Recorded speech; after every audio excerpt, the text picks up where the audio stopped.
Last time, Riken and Athea's secret relationship was exposed to the public. The revelation caused Athea's father to suffer a heart attack. Meanwhile, George, Athea's husband, fought with Riken at the party, turning the event into chaos. Everyone was shocked by what they had witnessed, and gossip was spreading. What just happened? How did things turn out this way? Bulong ni Riken as he watches Athea and her family being brought to the hospital. Gulong-gulo pa ang kanyang utak sa mga nangyayari. Everything was shocking and he never expected this to happen. He was so worried about Athea and her father's condition. Sir, na-secure na namin ang buong building gaya ng utos niyo. Informa ng kanyang security guard na nagpabalik ng kanyang huwisyo. Di mapinta ang galit sa kanyang mukha sa taong may pakana sa lahat ng kaguluhan. He doesn't care anymore kung makikita ng mga bisita ang kanyang emosyon. What just happened ay di niya matanggap. His family was put at risk. He walks to the podium like a lion ready to smash things. No one is leaving this hall until I know who the mastermind behind this chaos. Riken, calm down, man. You need to think straight. Athea needs you more at this time. Pa-remind ni Walt sa kanya cause he knows kung paano siya magalit. When he was being provoked, Walt stayed by his side as he scanned each face na nasa hall. Inatawag niya ang operator ng screen at ang event organizer. The one responsible for this trouble will face the consequences. My personal life has nothing to do with how I run my business. You should all know, I'm not someone you cross easily. Sigaw niya sa lahat. Dumating ang dalawang operator sa kanyang harapan dala ng guards. He looked at them in the eye. Nakita niya ang takot sa kanilang mukha. Who played the footage in the screen? Sir, I'm sorry.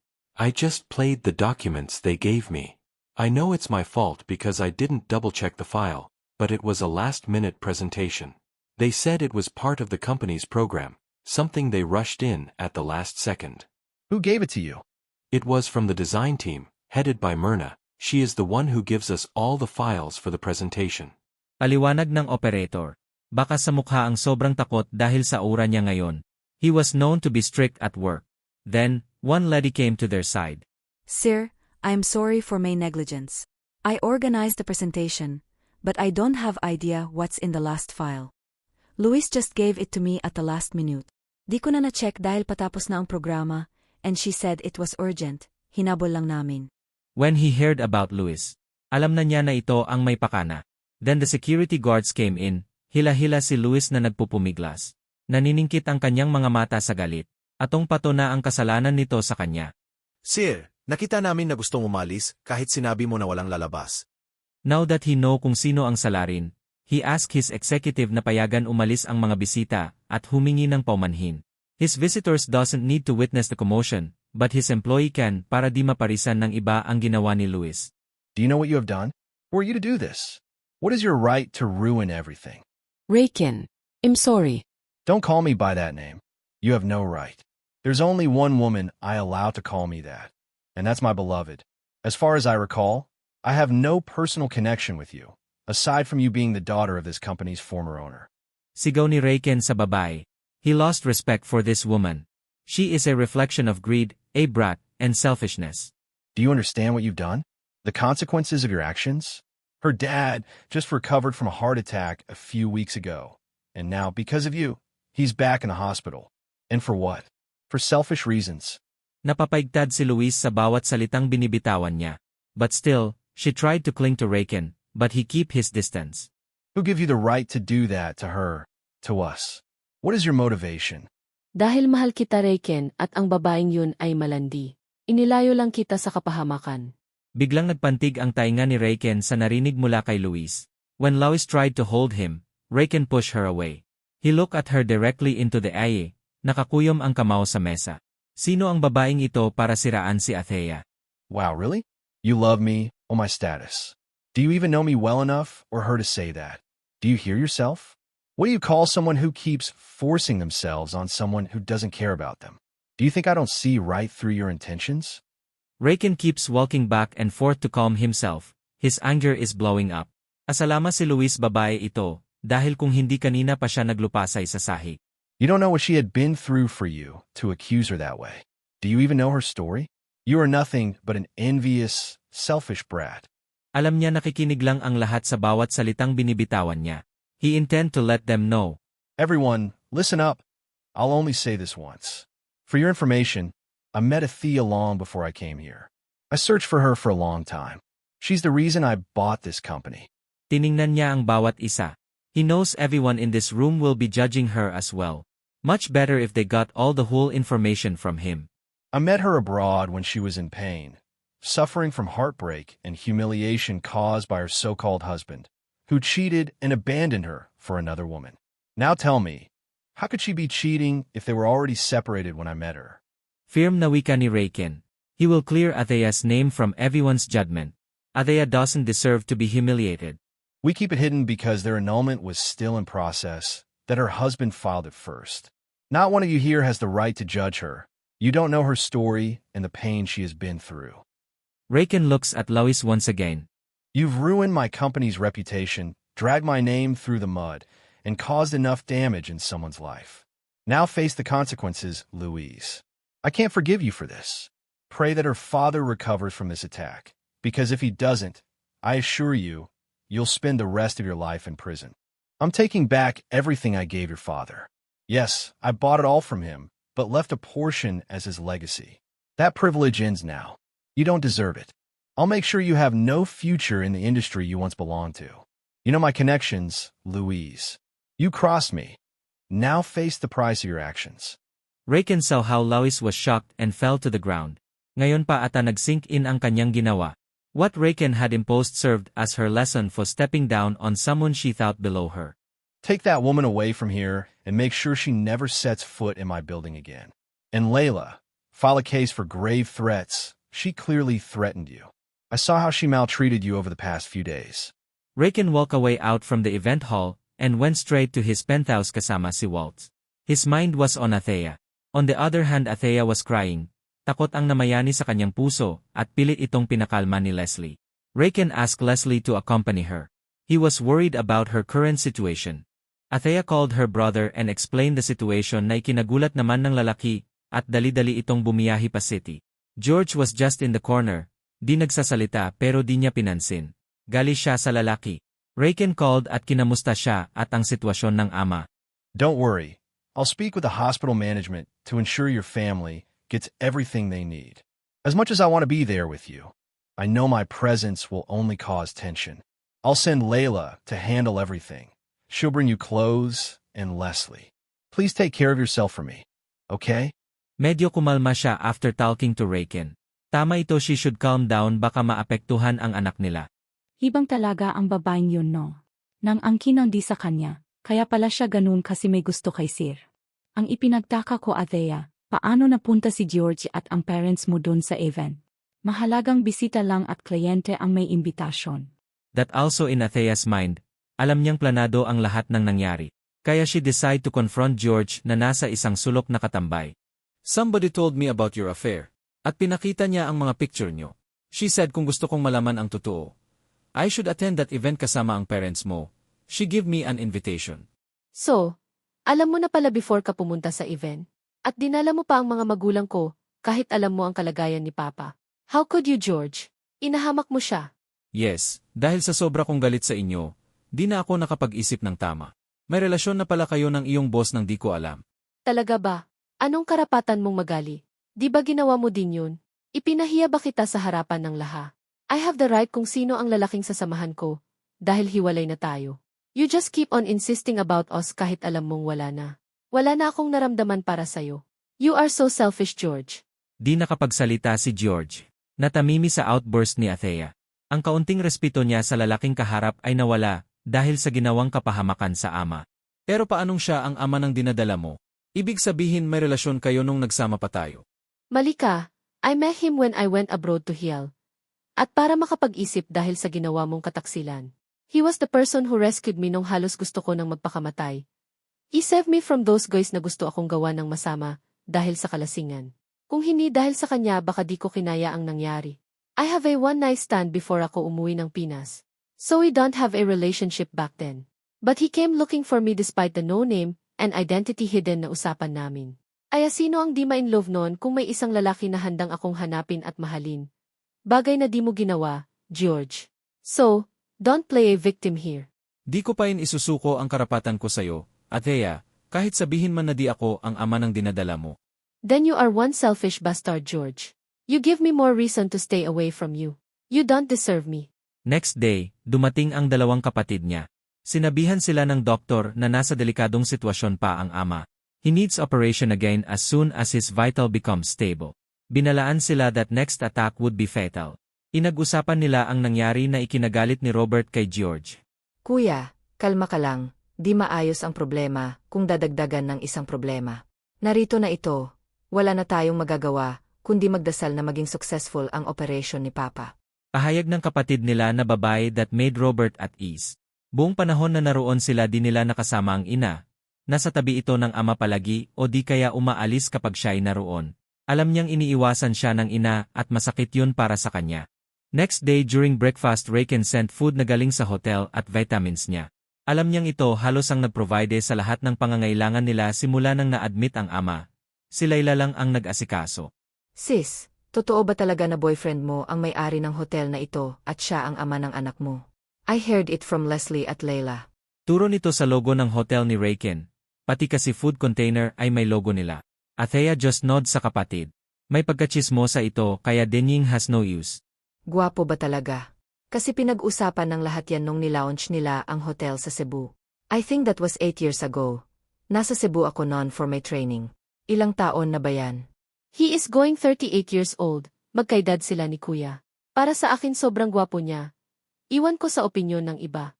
Kahit papaano nabawasan ang pighati na kanyang naramdaman dahil sa kakulitan ng kapatid. Kinikilig ito. They are in that conversation nang biglang dumating ang ina ni George. Athea, totoo ba itong nabalitaan namin na di si George ang ama ng dinadala mo? Konpronta ng biyanan. Di nakahuma si Athea sa gula at dinuro pa siya sa sobrang galit. Ang kapal ng mukha mo, naniwala kami sayo. Galit kami kay George nang nalaman namin na nag-file ka ng annulment dahil nagluluko. Yun pala Makati ka rin. Ang taas ng tingin ko sayo, ngayon ito lang ang mapapala namin? Sigaw nito sa galit. Athea was shocked and rooted sa kinatatayuan. Walang nakapagsalita sa kanila dahil sa gulat. Anong nangyari dito? Rinig ko sa labas ang sigawan dito. Iyang anak mong malandi, kaya pala ata't nahiwalayan ang anak ko. Yun pala may kabit na. Duro pa ng biyanan kay Athea. Di niya akalain na ganun magalit ang ina ni George. Kasi buong pagsasama nila, George's mother is good to her, mahinahon, prim and proper kung kumilos. Mahal siya. Kung yan lang ang pinaparito mo, mas mabuti pa na umalis ka muna. Saka na natin ito pag-usapan. Nasa delikado pang kalagayan ang asawa ko. Pakiusap, wag muna natin dagdagan ang alalahanin namin. There's a right venue for that. Yan lang ang sasabihin mo. Nagasala ang anak mo and you tolerate it. Ano ang gusto mong gawin ko? Patayin ang anak ko? I am not tolerating her action. Yun nga ang dahilan kaya inataki ang asawa ko. Dahil sa kagagawan din ng anak mo. Hindi sana mabibinat ang papa niya kung di niya kami dinala dun sa event. We could have prevented it at pag-usapan ang problema sa mahinahon na paraan. Alam ng anak mo ang sitwasyon ng asawa ko, pero pinahamak niya pa rin. At wag kang magsalita ng ganyan sa anak ko. Di mo alam ang pinagdaanan niya sa kamay ng anak mo nung panahon na iniwan siya nito. Ano ang pinagpuputok ng butsinyo kung ang anak niyo mismo ang unang gumawa ng katantaduhan? At ngayon anak ko lang ang may kasalanan? Mas mabuti pang umuwi ka na, tinatapos ko na ang ugnayan natin kung ganyan niyo lang din tratuhin ang anak ko. Umalis ka na. Lahat sila napatulala sa outburst ng ina. Di niya akalain na ipagtatanggol siya ng ina sa kabila ng kanyang kasalanan. Ay talaga, mula ngayon pinuputol ko na ang ugnayan natin. Ayaw namin mahaluan ng malandi ang aming pamilya. Di kami malandino. Ang anak mo ang walang kwenta at walang bayag. Buwelta naman ng kapatid sa mapagmataas na ina ni George. Sa kapaata ito nakarecover sa lahat ng sagutan ng ina at ng biyanan ni Athea. Umalis ang biyanan na di maipinta ang mukha sa galit. Kita mo na ang resulta sa ginawa mo? Dalawang pamilya na matagal nang pinagbuklod, nasisira lang ng ganun kadali. Saad ng mama niya sa garalgal na boses at umalis agad sa harapan nila. Alam niyang nasasaktan ang ina sa nangyari, dahil malapit silang magkaibigan ng ina ni George. Napapalugmok siya sa kama after umalis ang ina, nang hina ang katawan. Ang dami palang naapektuhan at nadamay sa kanyang kasalanan. Her mother is right, ang magandang samahan for years sa isang iglap na wasa. Huwag mo nang isipin ang sinabi ni mama. Emosyonal lang siya, dahil sa kalagayan ni papa. Pero maintindihan ka rin nun. Agkumport ng kapatid sa kanya na makitang tumutulo na naman ang kanyang luha. Sa oras ng operasyon, Athea went to the chapel para dun kumuha ng lakas ng loob at magdasal para sa kaligtasan ng ama. Lord, Alam ko ang dami ko nang nagawang kasalanan sa'yo. Wala akong karapatan na humarap sa inyo. Wala akong pwedeng mairason sa'yo, kundi kagustuhan ko din ang nangyari. And now I'm paying for the price sa naging resulta ng kamalian ko. Temtim niyang panalangin at same time she letting herself to be vulnerable in front of God. Patawad dahil sa sandaling panahon nakalimot ako. Nakagawa ng mali, naging mahina. Narito ako sa harapan mo, buong pusong nagpakumbaba. Asking for forgiveness and pleading na sana bigyan mo pa ng chance ang Papa. Iligtas mo siya. Marami pa siyang magagawa sa komunidad namin. Maraming taong nangangailangan sa kanya, di lang kami. Pangako Lord, this time I will make things right. Please tulungan mong makayanan ni Papa ang operation na ito, at habaan mo pa ang kanyang buhay. Athea was just there, kneeling and crying in front of God. Masakit man pero kailangan niyang gawin ang tama para sa katahimikan ng lahat. She has to start from the scratch and make things right, if she wants things to turn right in the future. Raken monitored Athea's situation through Layla. The woman always updated him and sent Athea's pictures. Kay Layla niya nalaman ang sagutan between George's mother and Athea's mother. Sinabi din ng babae that it was George who brought Athea's parents to the event at nakipagkunsaba ito kay Luis para mabuko sila. How's Athea, Layla? Andito sa hospital, sir. Nakatulala pa rin hanggang ngayon. Di sila okay ng mama niya. Tapos mag-undergo pa mamaya ng operation ang papa niya dahil nasa delikado ang kalagayan. Raken can feel what Athea's feeling at the moment by just listening to Layla. Di siya nagsisi sa ipinataw niyang parusa kay Luis dahil sa perwisyong hatid nito sa buhay nila. Be brave, my love. I'm so sorry you have to go through this. If I could take away all your burdens, I would gladly do it. Just hang on, things will be better soon. Bulong nito as he touches Athea's picture on his table. Alam ni Raken na sinisisi nito ang sarili hanggang ngayon. She has a pure heart, madaling masaktan at want to keep everything within herself. Layla had sent him pictures at sa kanyang nakikita Athea is not feeling well, magaang mata at malayo ang tanaw base sa kuha ni Layla. Kaya dali-dali niya itong tinawagan. How are you? Hikbilang ang naririnig niya mula sa kabilang linya. She is so emotional. Stay strong. We'll get through this, okay? I am just here for you always. I love you so much. Remember that. Di nagsasalita ang babae, pero alam niya nakikinig ito sa kabilang linya. Ramdam ni Raken ang paghihirap ng kalooban nito. He wish he could be there for her. Kung kaya lang niya ngakuin ang lahat ng paghihirap nito ngayon, ginawa niya na. Binalita ni Layla na successful ang operation ng papa ni Athea na nagpapagaan ng kanyang pakiramdam. At least nabawasan ang alalahanin ng babaeng mahal. Pero ang akala niyang okay mas lalo palang lumalala. Sir, nag-alala kami kay Athea. Nasa isang sulok, di nagsasalita at nakatulala. Kapag kinausap namin tumatango lang. Binundol ng kaba ang puso ni Raken. If Athea isn't talking, it means everything is just bottled up inside. She's trying to keep it all to herself, and that's not good. He knows her. Never leave her side, Layla. Make sure that she eats on time and has her vitamins. Always talk to her. One day, Athea called Raken. Magkita daw sila sa isang restaurant, kaya agad niya itong pinuntahan. He misses her terribly. Nung magkita sila he hugs and kiss her immediately. Ilang araw na din di sila nagkasama. I miss you so much. How have you been? Tanong niya sa babae habang inalalayang maupo sa spot that he reserved for them, a secluded part of the restaurant. Malapit lang yun sa ospital. He looks at her while caressing her face. Namamayat ito. Her face looks thin, her eyes look sad, which he understands dahil sa stress. Naipit ito between her family and George's family. Raken, I hadn't realized the extent of the damage I've done to my family and to George. My mom and his mom are falling out. They used to be close. Masakit sa akin na ganun katini ang galit niya. I don't know if my parents can forgive me dahil sa ginawa ko. Sabi nito sa mahinang boses, malungkot at namumula pa ang mga mata. She was clearly affected. Raken just kept listening to her, holding her close. All his attention was on her. Stable na si Papa, dahil successful ang operasyon, pero binalaan kami ng doktor na wag siyang bigyan ng problema, dahil next attack ay pwede niyang ikamatay na. Raken keeps weeping her tears dahil umiyak ito habang nagsasalita. She let her be kung ito ang makagaan ng kanyang pakiramdam. Can I ask your consent? Can you understand me? Kasi di ko na alam ang gagawin. Nahihirapan na ako. Raken can hear her shaky voice because of too much pain. Nasasaktan ang lalaki para sa babaeng minamahal.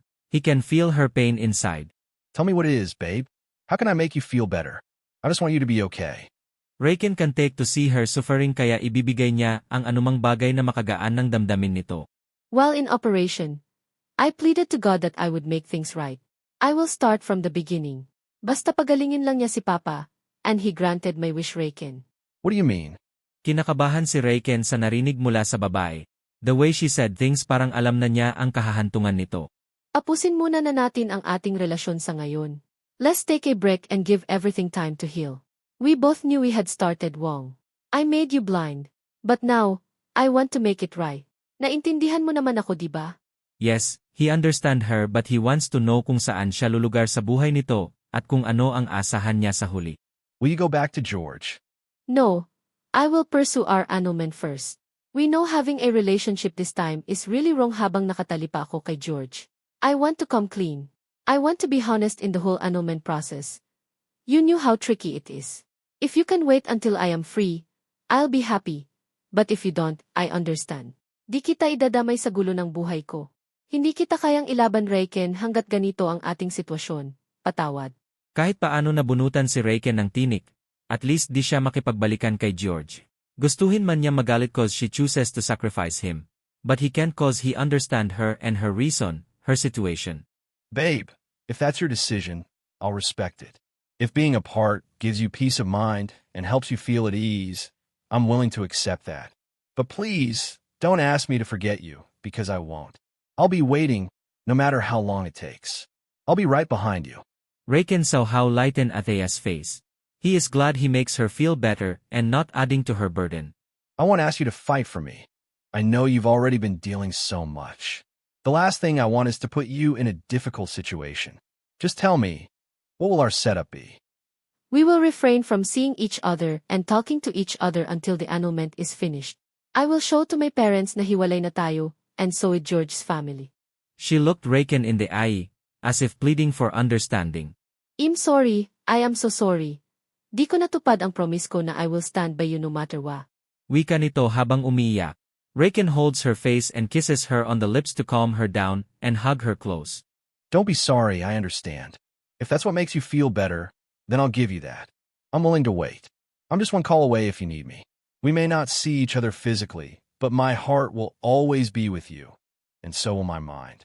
We may say goodbye to this relationship, but the thought that you're my woman will always remain. You own me, remember that. Aintindi ni Raiken sa babae, di ito ang makapagpahiwalay sa kanila. They will just be apart temporarily. Athea cried even more, so he kept easing her. That's enough. You've been crying ever since this situation exploded. Promise me you'll be okay. I'm giving into your wishes, not because I want to give up on us, but because I just want you to be okay. All right, no more tears now. So cheer up. They hug each other. Just feeling the moment dahil they can't do this for a long time pagkatapos nito. Just thinking about us being apart after this already hurts me. But for you, I'll endure it. And I know you would do and feel the same. They are in the moment when Leslie disturbed them dahil tumawag ang ina ni Athea at hinahanap siya. Her father had woken up. Hinatid sila ni Raiken pabalik ng ospital. I guess this is our last day together until we see each other again. Be good, okay? Be happy. Take care of yourself and our little one. Always remind her that I love her so much, and that I'm just here, waiting for both of you to be back in my arms. He kisses her one more time and say goodbye. Masakit makita na ang babaeng minahal papalayo sa kanya. Days and weeks without her a hell for Raiken pero kinakaya niya. Nilubog ang sarili sa trabaho. As long as okay ang kanyang mag-ina then he will be good. Kasalukuyang nasa probinsya at doon nagpapagaling ang ama. He only had Leslie to update him secretly. Inagbakasyon niya ito to be with Athea. Pinaasikaso niya ang annulment nito sa kanyang lawyer. Gusto niyang matapos na yon para makasama ang mag-ina. Kaya niyang suyuin ang mga magulang nito basta di lang labag ang kanilang relasyon. That's what he believed. Lumilipas ang mga araw and Raiken missed Athea so much. Ito ang pinakamatagal nilang paglalayo simula nung nagkita sa Pilipinas. So, he asked Leslie na dalhin si Athea sa isang resort. Gusto lang niya itong makita kahit sa malayo. Raiken saw Athea standing on the beach, facing the water in the middle of the night. The only light came from the moon shining brightly in the sky. Her silhouette was reflected in the water, illuminated by the moonlight. How I miss you. It's been months since I last saw you. How I long to hug you, smell your scent, and kiss you endlessly. But I have to hold myself back and respect your wishes. You've been through so much, and I can't add to your worries. Just seeing you now, even from afar, is enough for me. I feel like we are secret lovers, hiding from the dark, just to surrender to an unbreakable emotion. Two souls intertwined, yet not free, caged by reality. Inagsawa niya ang mga mata sa katitingin sa babae. He felt like a thief, staring at something forbidden, something he longed to steal, something he desperately wanted to hold. I'm willing to give everything I have, anything, just to hold on to this moment of seeing you from afar because days without you feel empty. Life without you is dark. But I promise, we won't stay in the dark forever. We'll no longer hide in the colors of the night. One day, I'll be waiting for you in the light. Athea doesn't know he is watching her secretly. Malaki na ang kanyang tiyan malapit ng mga anak. She was in her 8th month of pregnancy. Time runs so fast. How he wish andun siya habang magle-labor ito to provide support. But he will find ways to be with her when the time comes. Athea remembers the night she had in Bali as she gazes at the water in front of her. It was the most memorable night she's ever had, and the best mistake she ever made because she found the best man in her life. Raken, I wish you are here with me tonight. Gusto kitang makasama kahit sandali lang, kahit illusion man lang. Bulong ni Athea as she watches the waves crashing to the shore. I am here, my love. Not an illusion, but in real. Rinig ni Athea mula sa likuran. Di siya kumilos. Did she hear it right? Dinumog siya ng kaba, baka nga ilusyon lang but suddenly, she feels arms wrapping around her, pulling her close to him, and the warmth of his breath fanning her neck. This isn't just a product of her imagination, it's real. Athea slowly turned to face Raken, looking him in the eye. In that moment, their eyes spoke in silence. Di makapaniwala ang babae na naroon ang lalaking kanina lang laman ng kanyang isipan. How are you? Do you still remember an event related to this place? Yes, sino ang makalimot nun, kung saan tayo nagsimula? Where we both find each other. Ang kubig, ang dagat at gabi ang nagpapatunay that true love exists, and magpapaalala sa atin ng magandang nakaraan. I missed you so much. Seeing you now fills all the emptiness I felt during the time we were apart. Can I hug you again? They just stand there, hugging each other, feeling the moment, kahit ganun lang, pawi na ang kanilang pangungulila sa isa't isa. Raken brought her to the room he reserved, dahil malalim na ang gabi. They lay together in the same bed, but Raken had no plans of sleeping that night. He just wanted to look at her, dahil alam niya, bukas maghihiwalay na naman sila. If I could hold on to this night, babe, I'd stop the clock while we're together. But things don't work that way. So let's just cherish the little time we have. Now, come to bed already. I'll be here watching you. That night they spent together. Ang alam ng pamilya ni Athea, they attended birthday celebration of Leslie. Isang araw dumating si George sa bahay nila sa probinsya, at nagsisigaw sa galit at ipinapalabas siya ng bahay. Wala ang kanyang mga magulang, nasa klinik nagpa-check up. Ano ang ginawa ng kabit mo? Para manipulahin ang proseso ng annulment. Wala akong natanggap na abiso, at sinabi ko na sayo na tutol ako sa hiwalayan na yan. Tapos malalaman ko lang na umusad na ang kaso. Pati abogado ko babayaran. Tatapalan ako ng pera sa gagong kabit mo. Nakita ni Athea ang mga kapitbahay nila na nagsilabasan para makiosyoso sa kanila. Sa lakas ng boses ni George, para na rin niyang binobroadcast sa lahat ang sitwasyon nila. Alam niya laman sila ng chismis kinabukasan. George, wala akong nakita na rason para magpatuloy pa tayo. Sira na tayo at kailanman di na uli mabubuo pa. Gusto kong magsimulang muli at magbagong buhay. Sana ganun ka din. Bagong buhay ha. Ang sabihin mo, gusto mo lang makasama ang iyong kabit, pues magdusa ka. Di ko yun ibibigay sa inyo. Kung di man lang tayo pues walang sa inyo. Ang selfish mo, George. Alam mo naman sa sarili mo na kailanman. Hindi na tayo magkakabalikan. Matagal na payong tapos, pero ang kigas pa rin ang ulo mo. Sa tingin mo sa ganyang pag-ugali mo, mamahalin pa kita. Pinatunayan mo lang na tama ang naging desisyon ko. Ang tanga ko noon, nabulag sa pagmamahal ko sa'yo. Ay hindi ko nakita ang kawalang hiyaan mo, ang bulok mong pagkatao. Galit na sagot ni Athea pabalik. She had enough of him, pero bigla na lang niyang naramdaman ang isang kamay na lumapat sa kanyang pisnj. Sa sobrang lakas nito napasadsad si Athea sa sahig, napapaupo at naundak ang pang-upo niya. She was shocked sa kanya narinig ang pagsinghap ng mga nanunood sa kanila. She knows George can physically abusive kapag galit.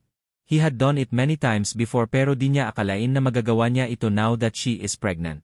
She tried to get up pero para siyang nahihilo at masakit ang kanyang puson. Then Leslie came. Walang hiya ka talaga para saktan mo siya uli. Ilang beses mo yan ginawa, Deti. And now kahit alam mong buntis, hayop ka talaga. Inagsusuntop ni Leslie si George. Nakita na may dugong dumaloy sa kanyang legs. Natakot siya bigla at rinig niya ang pagsinghap ng lahat dahil sa nakita. Leslie, dinugo ako.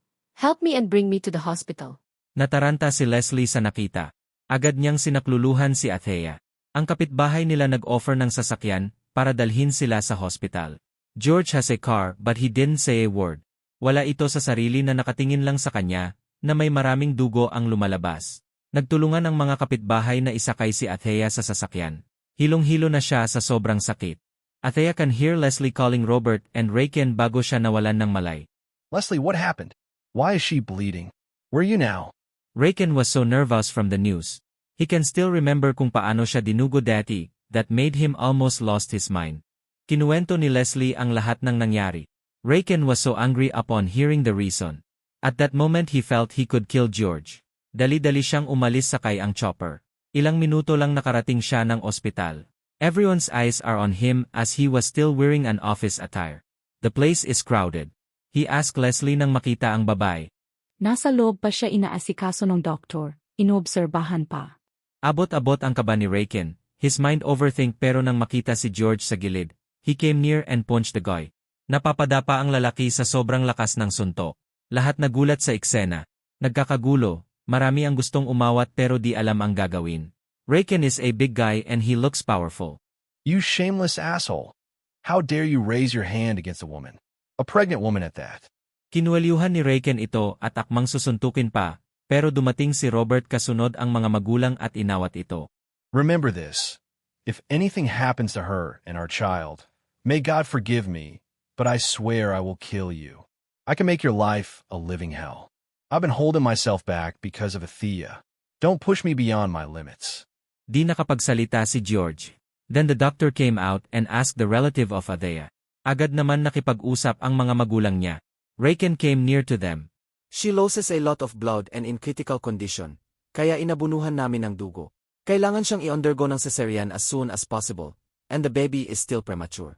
Sorry to intrude, but I just wanted to ask if you have the proper equipment and facilities to perform the procedure given her condition. I just want to make sure she's safe and our child. Yes, we do have, but due to the number of patients we're currently handling, we can't guarantee the best level of care for her condition at the moment. If possible, I'd like to bring her to the city right now. Please prepare everything she needs for the transfer and arrange for medical staff to attend to her. Walang nagsasalita sa paligid. Rayken take over. No one had interrupted him. Wala na siyang pakialam kung ano ang sasabihin ng pamilya ni Athea. What matters is ang kaligtasan ng kanyang mga mahal sa buhay. Bru, malayo ang syudad, baka alanganin ang aking kapatid sa biyahe. Agalalang wika ni Robert pati ang doktor yun din ang concern. No need, I brought a chopper. In 20 minutes, we'll be in the city, and she will be taken care of as soon as we land. I can take up to 6 people with us, and then the chopper will return to pick up her things and others who want to go with us. Di naglaon bumiyahi sila kaagad.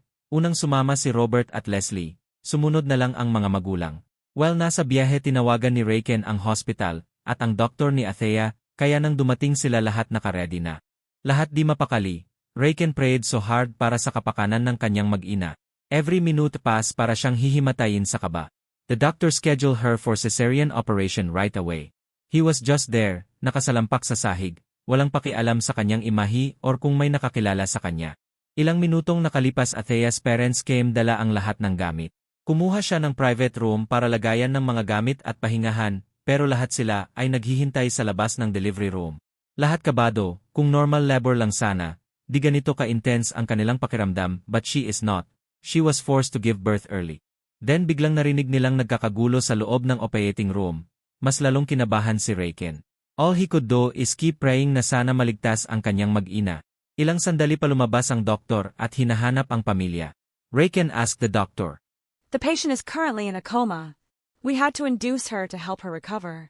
She had a seizure earlier due to severe blood loss and reduced blood flow.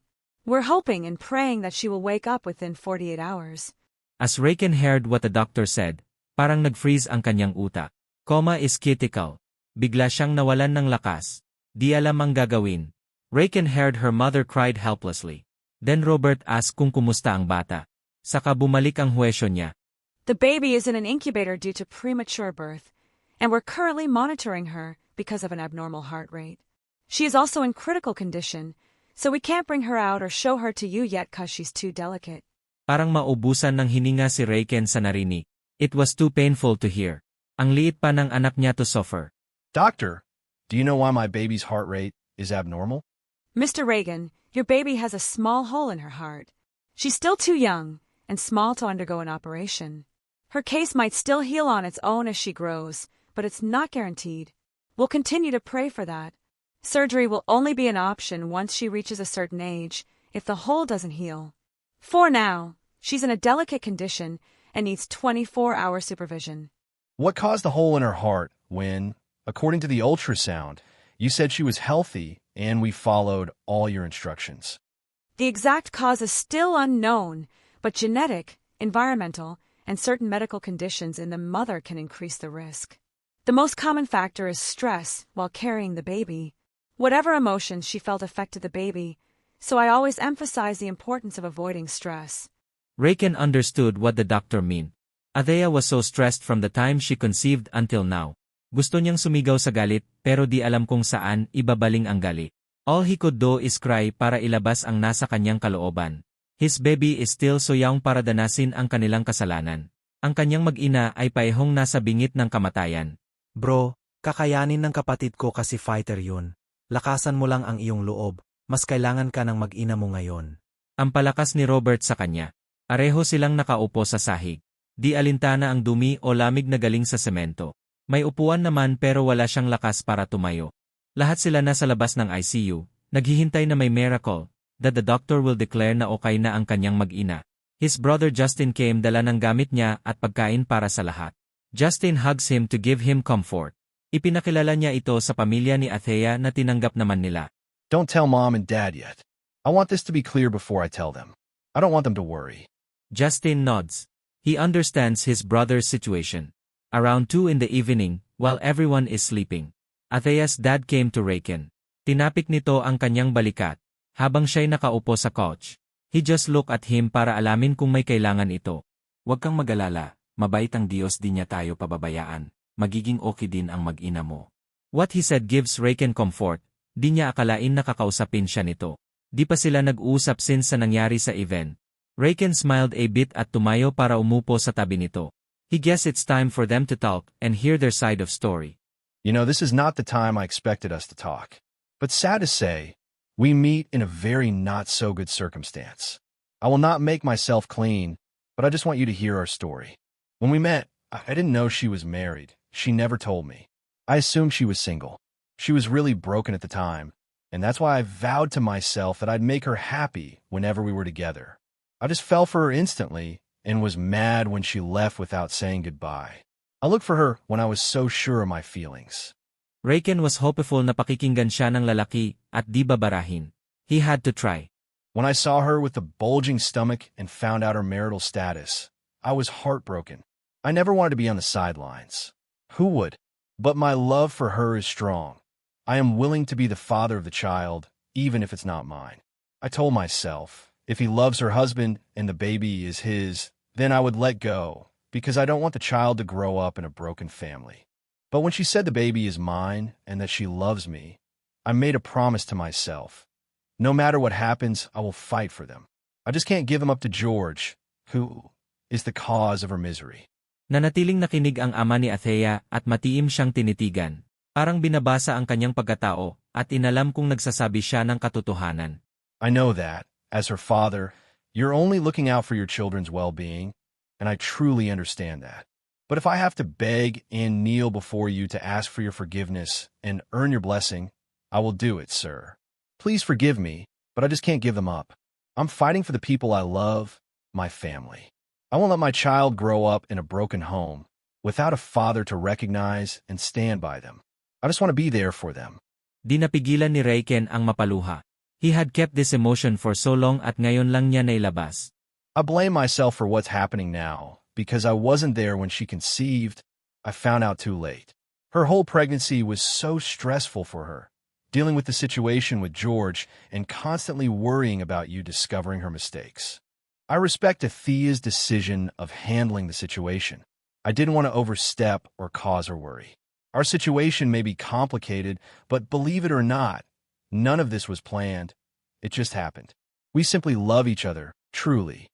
Raiken was hoping na sapat na ang kanyang paliwanag para maintindihan nito ang kanilang kalagayan ng anak nito. Sa hospital nakita ko kung paano ka nanindigan para sa anak ko at sa party. Di mo siya binitawan o kinaila kahit masira pa ang iyong pangalan. Kaya dun palang napahanga mo na ako. Pero panindigan ko pa rin kung ano ang tama. Huwag kang mag-alala. Anggap kita, hindi na ako maging hadlang sa relasyon nyo, pero gusto kong pa rin magsimula kayo sa tama. Sinisisi ko ang sarili kung bakit ito nangyari sa kanila. Dahil sa aking prinsipyo, nakaligtaan ko na ang ano ang nagpapasaya sa anak ko. Hindi ko inalam ang tunay na nangyari. Sana makapagsimula ayong muli pagkatapos ng pangyayaring ito. David put him into the shutter but Raiken hugged him instead. He is happy now that they were accepted. Na mismo ang padre ng pamilya ang nagbigay ng pahintulot. Isa na lang ang kanyang hiling na sana maging okay ang kanyang mag-ina. Sumasakit ang puso ni Raiken habang nakatanaw kay Athea na kumatos at may maraming aparatong nakasabit. Please wake up, my love. I'll be lost without you. You are my strength in these hard times we're going through. I promise, no more pain when you wake up. Mas lalong naghihinagpis ang kalooban ni Raiken as he watched his daughter fighting for life. Sa kabila ng kaliitan nito, maraming nakatusok sa katawan. Be well, my sweet. Be strong for mom and dad. We always love you. Di mapigilang malugmok ni Raiken sa nakikita. Nasa ganun siyang kalagayan nang dumating ang ina ni Athea. Raiken, kumain ka muna. Ako ang magbabantay. Para makatulog ka na din, wala ka pang pahinga simula nang dumating tayo dito. Wika nito. Simula nung nagkausat sila ng ama ni Athea, naging okay na din sila ng ina. After kumain, Raiken went to the chapel.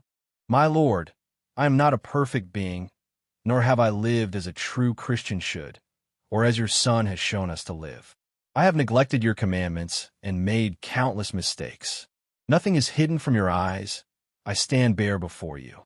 With all my strength and weakness, I kneel before you to seek your guidance, humbly asking for forgiveness for the sins I have committed. With all my heart, I sincerely ask you to spare my loved ones from the consequences of my mistakes. Please bring them back to me and heal them, because I need them. Only you can perform miracles. I believe in your power and mercy. Please keep my family safe. I won't make promises, but I will do my best to live in faith, to be a true follower of your word, and to set a good example for others. I won't ask for more, because I know I've already been blessed. All I ask is to be with my family, my woman and my child. Raiken felt so light after praying and unloading his emotions. He trusted God. George had been in the hospital since Athea been admitted. He tried to sneak para makita si Athea pero di siya makalapit. Raiken never leaves her. Nakikita niya kung paano nito asikasuhin ang babae. Ako ang asawa, ako ang mas may karapatan, pero iba ang andun para alagaan siya. George admit he felt jealous towards the guy. Kasi alam niya, Athea loves him, the way she loves him before. Gago kasi siya, pinabayaang mawala ang kaisa-isang babae na totoong nagmamahal sa kanya, and the one he loved. He can still remember the past, how he struggled in his new job, but Athea was there to lift him and believe in him when no one else did. They were struggling in terms of financial dahil kasi simula pa lang nila, but Athea never complained. Sa katagalan, he forgot about her and his promise. He was tempted sa bagong karanasan, karangyaang natatamasa at makamundong kasayahan. And now he realized his mistake, but Athea had enough of him. She had forgotten about him. Gusto lang naman bumawi ni George sa lahat ng kanyang pagkukulang sa babae. Yung mga promises na di niya nagawa dati at ngayon kayang-kaya na niyang ibigay, pero huli na ata siya kasi may bago na and worst mas higit pa sa kanya. Inggit na inggit si George habang nakatanaw kay Raiken na inaalagaan si Athea at ang anak nila. Ako dapat ang ama ng anak namin at ako ang mag-alalay sa kanya habang nanganganak, pero ngayon ako pa ang dahilan kung bakit nakoma siya. Huli na ba ako? Di ko na ba talagang kayang ibalik ang dating kami? Ako naman ang unang minahal, matagal ang aming pinagsamahan. Athea while sleeping she heard different voices. May umiiyak, may nakikiusap, may humihingi ng kapatawaran. Iba't ibang boses pero may isang boses na kakaiba na nagpapahalili sa kanya at nagpapakalma. Ang boses nito ay may lambing at gustong-gusto niyang palaging naririnig kaya lang minsan dinadala siya sa anto. Ilit niyang ginigising ang diwa, gustong ibuka ang mga mata pero ayaw, wala siyang lakas. Ilang ulit na ba itong nangyari? Feeling lightheaded, para siyang lumilipad sa hangin at feeling numb all over. Isang araw nang tuluyan nang naibuka ang mga mata ni Athea, naninibago siya sa paligid. She looked around, puti ang kisami, amoy medisina.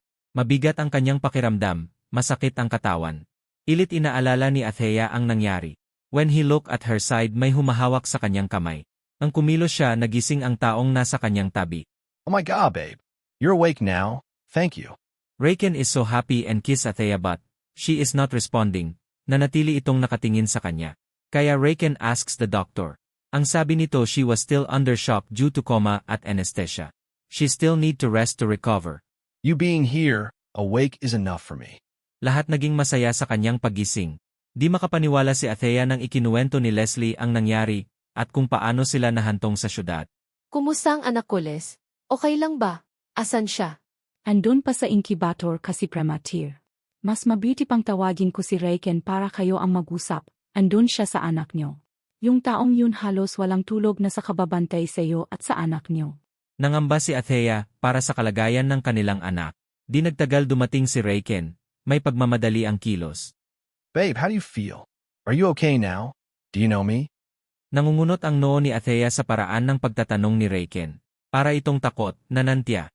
Last time, you didn't remember me, and I understand why. It just scares me to think that there's a chance you might have forgotten about me. Naintindihan ni Athea ang pangamba nito. Pero mas inalala niya kung ano ang reaksyon ng mga magulang ngayon na narito si Raken kasama nila. Don't worry about them, babe. They accepted me already. I talked and explained things to them, and they said they won't interfere anymore as long as we make things right. Athea felt so happy by the progress. At least ngayon di man totally malaya, pero wala na siyang takot. How's our baby, love? I want to see her. Athea was excited pero nang makita ang pangamba sa mukha ng lalaki, bigla siyang kinabahan. She asks kung ano ang nangyari. She's still in the incubator and fighting. She has a hole in her heart, which is why her heart rate is abnormal. The doctor said it might heal naturally as she grows, or she may need an operation once she reaches a certain age. For now, we need to stay strong for our little one. Just like you, she's a fighter. Kawawa naman ang anak natin, Raken. Siya ang nagdusa sa kasalanan ko. No one is at fault, so don't cry. You're still in a delicate situation. All we need to do is stay strong. They are in that situation when Leslie came. Sabi nito nasa critical ang bata at kasalukuyang inaasikaso ng doktor. Labis-labis ang takot na namayani sa puso ni Athea. She just keeps on praying. Your angel is a fighter. Just keep praying she will recover soon. Para silang nabunutan ng isang bato na nakadagan sa kanilang dibdib. Raken hugs her. When the doctor declared that the baby is out of danger, Raken brought Athea back to her room.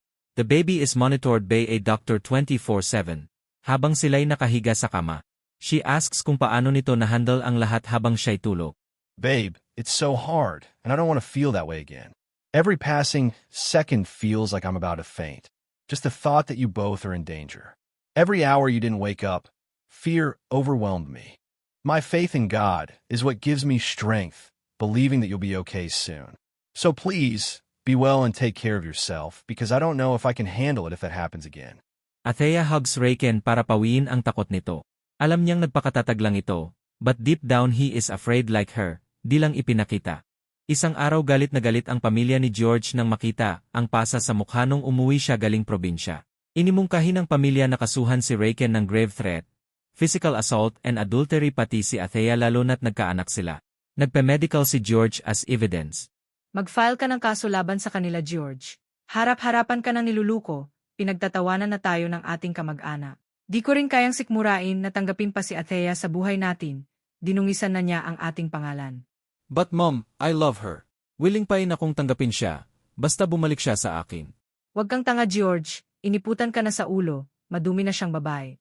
Isang araw, nakapuslit si George sa room ni Athea, kitang-kita niya ang saya at kaswetan ng dalawa. Hawak pa ni Athea ang anak at nilalaro ni Raken. Inggit ang namutawi sa puso ni George. That was our dream before. Ang sabay namin hawakan ang magiging anak namin. Ako ang mag-alaga sa kanya from pregnancy to giving birth. And now it happens, pero di na ako ang kasama niya. Masakit para kay George na makitang masaya si Athea sa iba.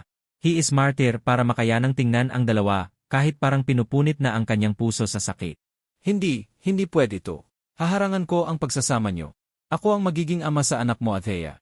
Tayo ang magsasama habang buhay. Hanggat nakatali ka sa akin, di ka niya makukuha. Umuwi si George dala ang plano na tuluyan ng kasuhan sila Athea at Raiken. Ibinalita niya ito sa mga magulang at suportado naman siya ng mga ito. After a few days staying in the hospital, at last the doctor declared na pwede na silang lumabas. Yun na ata ang pinakamasayang balita na natanggap nila. Their baby is safe to go home. Raiken bought a house para sa mag-ina niya at sa pamilya ni Athea. Napagdesisyonan ng magkapatid na di na muna uwi ng probinsya ang mga magulang dahil baka lang ma-stress pa ang papa niya sa chismis na kumakalat. Laman sila ngayon ng mga balita. Raiken lives separately dahil ongoing pa ang annulment ni Athea, at saka paninindigan niya ang pangako sa mga magulang ng babae na di sila magsasama hanggat di siya tuluyang maging malaya. Di man sila nagsasama, pero allowed siyang bisitahin ang kanyang mag-ina. Isang araw habang nilalaro ni Raiken ang anak nila, kasama si Athea at mga magulang na nasa bakuran, di nila napansin na may isang taong nakamasid lang sa malayo. Puno sa inggit at galit ang puso nito. You look such a happy family now, but that happiness will not last. Bibigyan ko kayo ng bomba na magpapawala ng inyong kasayahan at magpapahiwalay sa inyong dalawa. Hintayin niyo ang sumon ng korte sa ipina-file kong kaso. Tingnan natin Raiken, kung di mayanig ang iyong mundo. If this is the only way para di kayo tuluyang maangkin ng lalaking yan, then gagayin ko, selfish na kung selfish, pero di ko kayang ipaubaya na lang ang nag-iisa kong chance para makasama kita Athea. Ako dapat ang nandyan, ang kalaro ng ating anak at kayakap mo. Pagsisihan mo Raiken na dumating ka sa buhay namin. Will George succeed with his dark plan? Will it be enough to shake Raiken? Will he break his promise and let go of Athea if their enemy is the court? Can Raiken do anything to fight against the law? What will happen when the news breaks to the public and destroys his reputation?